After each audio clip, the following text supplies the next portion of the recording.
तेज बारिश हो रही थी। आसमान में कड़कती बिजली के साथ एक लड़की के दर्द से कराहने की आवाज आ रही थी। ये आवाज रागिनी की थी, जो बहुत तेज चीख रही थी। तभी उसके पास उसका पति रोहन आया। क्या हुआ रागिनी? बहुत तेज पेट दर्द हो रहा है रोहन। वाह, मेरे पेट में इतनी तेज दर्द हो रहा है और तुम्हें खुशी हो रही है। अरे नहीं रागिनी, ऐसी बात नहीं है। वो क्या ना, तुम्हारे पेट में हमारा होने वाला बच्चा है। शायद वो लात मार रहा होगा, इसीलिए तुम्हारे पेट में इतनी तेज दर्द हो रहा है। इतने में रागिनी के पास उसकी बहन ममता का फोन आया। रागिनी, मैंने कविता को लाइन पर लिया हुआ है। हम तीनों प्रेग्नेंट हैं। अगर ससुराल में रहते हैं तो थोड़ा बहुत तो काम करना ही पड़ेगा, इसलिए ऐसा करते हैं हम तीनों मायके चलते हैं। वहाँ हमें कोई काम नहीं करना पड़ेगा, क्योंकि सारा काम भाभी से करवा लेंगे हम। हाँ, ये सही कहा तूने। तुम लोग तैयार रहना, कल मैं और रोहन तुम दोनों को लेने आएंगे। अगले दिन रोहन अपनी कार से तीनों बहनों को उनके ससुराल छोड़कर वापस अपने काम पर लौट गया। तीनों गर्भवती नंदों को देखकर उनकी भाभी जूही, उनकी माँ और उसका बड़ा भाई विक्रम बहुत खुश हुए। तुम तीनों को अपने भाई की बिल्कुल याद नहीं आती ना? कितने दिनों बाद आ रही हो तुम तीनों? भैया, याद उन्हीं को करते हैं जिनको हम भूल जाते हैं। हम तीनों कभी किसी को भूलते ही नहीं, स्पेशली आपको। भाभी, हम इतनी दूर से आए हैं, अपने हाथ की गर्मा गर्म चाय पिला दो प्लीज। क्यों नहीं मेरी प्यारी नंदो, मैं अभी चाय बना कर लाई। भाभी, बाहर कितनी अच्छी बारिश हो रही है, मौसम भी सुहाना है। चाय के साथ गर्मा गर्म पकौड़े हो जाए तो मजा ही आ जाएगा। तुम तीनों आए नहीं कि बहू से फरमाइशें चालू हो गई। अरे माँ जी, ये भी कोई फरमाइश है? चाय पकौड़ी बनाने में कितना टाइम लगेगा? आप सब लोग बैठो, मैं अभी लेकर आई। हम बहुत खुश हैं जो हमें जूही जैसी बहू मिली। जूही के ससुर के इतना बोलते ही उसकी तीनों नंदों का मुंह बन गया। तभी ममता ने कहा, पापा आप अपने कमरे में जाकर आराम कीजिए। क्यों? मैं कौन सा खेतों में हल चलाता हूँ जो आराम करूँ जाकर? अरे नहीं पापा, आप अपनी बहू की तारीफ करते करते थक जाते होंगे ना, इसलिए मैंने सोचा कि थोड़ा आराम कर लीजिए। ममता के इतना बोलते ही बाकी की दोनों बहनें जोर जोर से हंसने लगी। वो सब लोग हंसी खुशी बातचीत कर ही रहे थे कि तभी जूही चाय पकौड़े लेकर आ गई। क्या बात है, इतने बेहतरीन सुहाने मौसम में चाय पकौड़े खाने का मजा ही कुछ अलग होता है। तो इस तरह से अपनी तीनों नंदों का जूही ने स्वागत किया। रात में जब खाने की बारी आई तो सारा भार जूही पर ही आ गया। भाभी, हम तीनों आए तो कुछ स्पेशल बनाइए। क्या स्पेशल बनाओ ममता? मेरे लिए तो शाही पनीर आम के अचार के साथ। ठीक है, आज मैं सभी के लिए शाही पनीर बनाती हूँ। मुझे शाही पनीर बिल्कुल पसंद नहीं है भाभी। आप मेरे लिए आलू मटर की सब्जी और मस्त गर्मा गर्म पूड़ियाँ बना देना। और हाँ, अचार कॉमन रहेगा, वो मुझे भी बहुत पसंद है। मेरे लिए इस बरसात के मौसम में बैंगन का भरता और रुमाली रोटी बना देना भाभी, और अचार तो मुझे भी चाहिए। तुम तीनों ने अपनी भाभी को कंफ्यूज कर दिया। इनमें से वो क्या बनाएगी? अगर किसी एक की पसंद का बनाती है तो बाकी दो को पसंद नहीं आएगा। सुअर जैसा मुंह बन जाएगा बाकी दोनों बहनों का। अरे तो इसमें कौन सी बड़ी प्रॉब्लम है? तीनों के लिए अलग अलग डिश बना दो ना भाभी। हाँ, ये सही रहेगा। जूही बेचारी सीधी सादी थी, अभी उन्हें आए एक दिन भी नहीं बीता था, इसलिए उनकी बात को टाल भी नहीं सकती थी। तो जूही ने सभी की पसंद का अलग अलग खाना बनाया और खाना खाकर सभी लोग अपने अपने कमरे में सोने चले गए। सुबह जब जूही अपने बाथरूम से नहाकर बाहर निकली तब उसकी ननद रागिनी उसे बाहर मिली। भाभी, क्या आप मेरे कपड़े धो सकती हो? बहुत गंदे हो गए, और इस प्रेगनेंसी के दौरान ना मैं ज्यादा झुककर काम नहीं कर सकती। जूही कुछ बोल नहीं सकती थी क्योंकि वो तीनों प्रेग्नेंट थी, इसलिए मजबूरी में उसे सारे कपड़े धोने पड़े। कपड़े धोते धोते उसे बहुत टाइम हो गया। तभी वहां पर उसकी सास आ गई। बहू, मेरी तीनों बेटियां क्या आ गई? तुम तो आलसी हो गई। घड़ी में देखो 2 बज रहे हैं, अभी तक खाने का कुछ अता पता नहीं है। इतने में जूही बाथरूम के बाहर आ गई। माँ जी, कुछ कपड़े धोने को पड़े थे, वही धो रही थी। मैंने टाइम पर ध्यान ही नहीं दिया, मैं अभी जाकर बना लेती हूँ खाना। इतने सारे कपड़े धोने के बाद जूही बहुत थक चुकी थी। वो आराम तो करना चाहती थी, लेकिन उसने सोचा कि अगर खाना नहीं बनाया तो सारे लोग भूखे ही रह जाएंगे, क्योंकि वही अकेली काम करने वाली थी। इसलिए कपड़े धोने के तुरंत बाद वो खाना बनाने चली गई। खाना बनाने के दौरान उसकी तीनों ननद किचन में आ गई। भाभी, हमने आपको जो कपड़े दिए थे वो धो दिए ना? हाँ, मैंने तुम तीनों के कपड़े धोकर सूखने के लिए डाल दिए। अब मैं जल्दी से खाना बना देती हूँ, काफी टाइम हो चुका है, माँ बाबूजी को भूख लगी होगी। लेकिन बिना हमसे पूछे आप खाना बनाने लगी। कम से कम पूछ तो लीजिए हम तीनों को क्या खाना है। ये सब कुछ थोड़ी दूर से विक्रम देख रहा था, लेकिन वो बेचारा क्या करता। जूही की तीनों नंदों ने एक बार फिर से अपनी अलग अलग फरमाइशें बता दी। ठीक है मेरी प्यारी नंदो, आप लोग आराम करो, ज्यादा इधर उधर मत घूमो वरना दिक्कत हो सकती है। खाना बनाने में वैसे भी काफी टाइम हो चुका था और ऊपर से इन तीनों नंदों ने इतनी ढेर सारी फरमाइश कर दी, इसलिए खाना बनाते बनाते उसे 5 बज गए। अब बहुत गुस्से में वहां पर उसकी सास आई और बोली, बहू मैं तुझे बहुत सीधी साधी और संस्कारी लड़की समझती थी, मेरे कहने के बावजूद तूने इतना लेट कर दिया खाना बनाने में। किस बात का बदला ले रही है तू? जूही अपना मुंह लटकाकर खड़ी हो गई। वो कुछ भी नहीं कह रही थी, लेकिन तभी वहां पर उसकी तीनों ननद आ गई। तब जाकर जूही को थोड़ा रिलैक्स महसूस हुआ। उसने सोचा कि तीनों नंदे अपनी माँ को बता देंगी कि तीनों ने अलग अलग फरमाइशें की थी, इस वजह से लेट हुआ है, लेकिन हुआ कुछ उल्टा ही। भाभी जानबूझकर हमें भूखा रख रही है। जब से हम तीनों आए मैं देख रही हूँ कि भाभी अक्सर खाना लेट ही बनाती है। 5 बज गए, थोड़ी देर बाद डिनर का टाइम होने वाला और अभी तक हम लोगों ने लंच तक नहीं किया। अब जूही को इस बात से झटका लगा। अब वो अपनी तीनों नंदों की बुराई तो कर नहीं सकती थी सबके सामने, इसीलिए वो कुछ नहीं बोली। ठीक है, आगे से ध्यान रखना बहू, अभी सबके लिए खाना लगा दे, बहुत जोरों की भूख लगी है। तो इस तरह से अब ये रोज का काम हो गया, जिस वजह से सारा दिन जूही थक जाती थी। कुछ ही दिनों में जूही बीमार पड़ गई। इनका बीपी बहुत डाउन हो चुका है, बहुत ज्यादा स्ट्रेस और थकावट की वजह से ये सब हुआ है।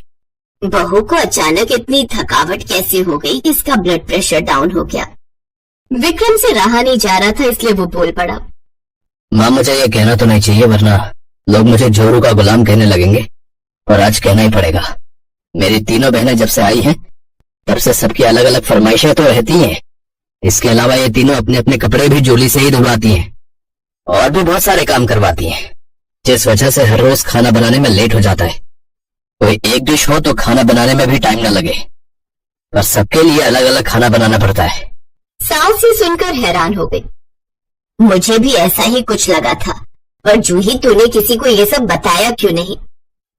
माँ जी, इसमें बताने वाली क्या बात है, मेरी प्यारी नंदे प्रेग्नेंट है, इस हालत में उनसे तो काम नहीं करा सकती ना। टाइम आने पर मेरी नंदे भी मेरी मदद करेंगी। ऐसा कुछ नहीं होगा, तुझे याद है एक बार जब तू बीमार थी तब काम न करना पड़े, इस वजह से ये तीनों अपने अपने ससुराल चली गई थी।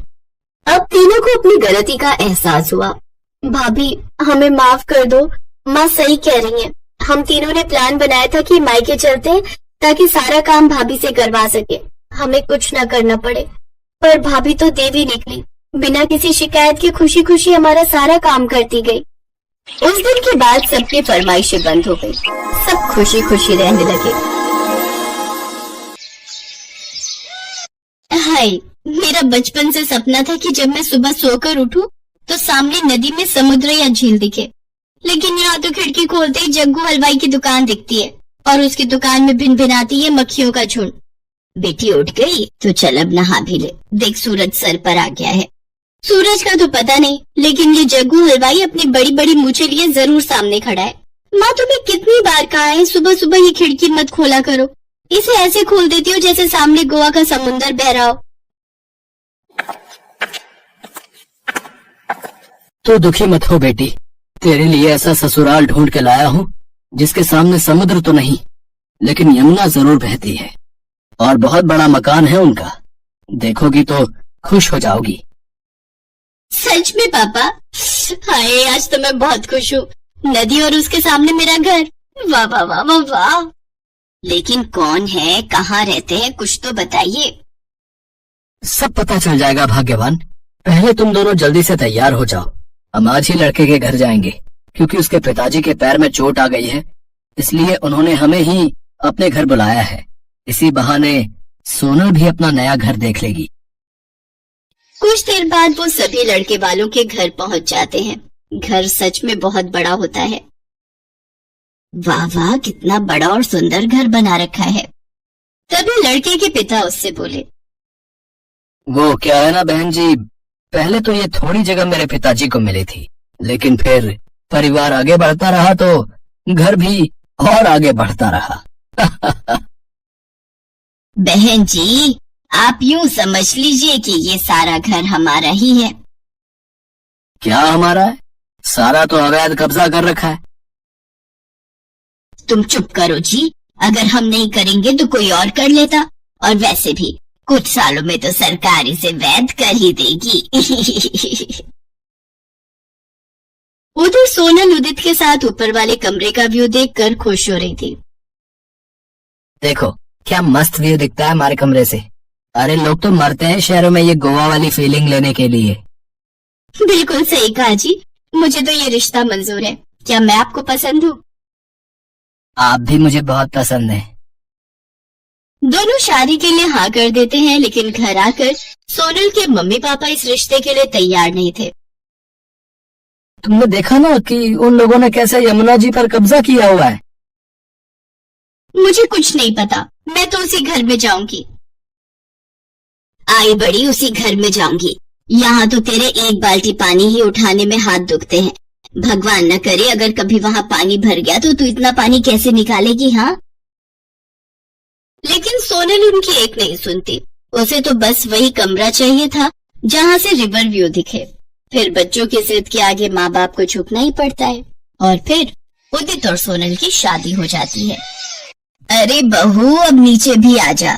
सारा दिन कमरे में बैठी बैठी बस ये रिवर व्यू ही देखती रहती है। इस कमरे से व्यू कितना सुंदर लग रहा है। यहाँ तो मुझे ऐसा लग रहा है जैसे मैं गोवा के होटल रूम में हूँ। पर काश यहाँ रूम सर्विस भी हो जाती। फिर सोनम घर के कामकाज में लग जाती है। अगले दिन उसकी सास उसे अपने साथ यमुना घाट पर कपड़े धोने ले जाती है। वाह, कितना मजा आ रहा है। कपड़े धोने के बाद वो सारा साबुन वाला गंदा पानी यमुना नदी में बहा देती है। तभी कुछ बच्चे जो वहाँ खेल रहे थे वो उनसे कहते हैं, छी, ये आप क्या कर रहे हो? आपने इसे गंदा क्यों कर दिया? ये अच्छी बात नहीं है। अरे जा जा आया बड़ा। तभी अचानक से बादलों की तेज गड़गड़ाहट शुरू हो जाती है और दोनों सास बहू घर आ जाती हैं। हे भगवान, ये बारिश तो बहुत तेज हो रही है। हाँ, मजा आ रहा है ना? आप रुकिए, मैं आपके लिए गर्मा गर्म पकौड़े और चाय बना कर लाती हूँ। फिर रिवर व्यू में पड़ रही बारिश को बड़े मजे से देखेंगे। इसी तरह अगला दिन शुरू हो जाता है, लेकिन बारिश रुकने का नाम ही नहीं लेती। एक तरफ जहाँ बहू बारिश के मौसम के व्यू के मजे ले रही थी, तो वहीं दूसरी तरफ उसकी सास और ससुर परेशान थे। देखो जी, ये बारिश तो 2 दिन से रुकने का नाम ही नहीं ले रही। याद है ना, आज से 20 साल पहले जो हुआ था? हाँ हाँ याद है। यही सोचकर तो जी घबरा रहा है। तुमसे मैंने पहले ही कहा था यमुना नदी के घर में मत घुसो, लेकिन तुमने मेरी एक न सुनी। अब तुम उसके घर में घुसोगी तो वो भी तो तुम्हारे घरों में घुसेगी। तुम चुप करो जी। सोनल उनकी बातें सुन रही थी, लेकिन उसे कुछ समझ ही नहीं आ रहा था कि ये हो क्या रहा है। तभी फोन की घंटी बजती है। सोनल बेटा, ठीक तो हो ना? नहीं पापा, यहाँ तो बहुत मजा आ रहा है। आपको पता है, यमुना जी पहले अपने घर से 200 मीटर की दूरी पर थी, लेकिन अब वो सिर्फ 50 मीटर की दूरी पर ही रह गई है। तब तो बेटा वो पानी कल तक तुम्हारे घरों में भी आ जाएगा। तुम्हें आज ही वहाँ से निकलना होगा। ये सुनकर सोनल परेशान हो जाती है। इसके बाद उसकी सास उससे कहती है, जल्दी से सारा सामान बांधकर ऊपर वाले कमरे में रख दो, यहाँ कभी भी पानी भर सकता है। वो सभी मिलकर सारा सामान ऊपर वाले कमरे में रख देते हैं कि तभी नीचे पानी घर के अंदर आ जाता है। सोनल और वो सभी पानी बाल्टी से भरकर बाहर फेंक रहे होते हैं कि तभी एक लंबा सा सांप पानी में आ जाता है। सांप, सांप! वो भागते हुए सीढ़ियों पर चढ़ जाती है। ये कहाँ फंस गई मैं? इससे अच्छी तो जग्गू हलवाई की दुकान थी। भले ही वहाँ मक्खियों का ढेर दिखता था, लेकिन इस तरह सांप तो नहीं आता था। तभी उनके घर बचाव दल के लोग आते हैं। जल्दी से ये घर खाली करो, यमुना कभी भी अपना प्रकोप दिखा सकती है। सभी जल्दी से घर से बाहर निकलते हैं और कुछ ही देर में उनका मकान बाढ़ के पानी में बह जाता है। ये क्या? हमारे घर सारा सामान बाढ़ में बह गया। अब हम कहाँ जाएंगे? ये क्या हो गया? हम बर्बाद हो गए। पापा, मम्मी। तभी सोनल डूबते हुए घर की तरफ भागती है, लेकिन उसका पति उसे पकड़ लेता है। मेरी शादी की सीडी एल्बम, मेरी शादी का जोड़ा और मेरे गहने। सोनल जान है तो जहान है, छोड़ो अब वो सब। वहीं खड़ी सोनल की सास वो सब चुपचाप देख रही थी, क्योंकि वो भली भांति जानती थी कि उसने जो यमुना के घर में घुसने की गलती की थी उसकी सजा तो उन्हें मिल रही थी। लेकिन बेचारी सोनल जो नई नई शादी करके अपने सपनों के घर रिवर व्यू का मजा लेने आई थी, उसका वो सपना पल भर में चकनाचूर हो गया और वो बाढ़ का पानी सामान के साथ साथ उसके सपनों को भी बहा कर ले गया।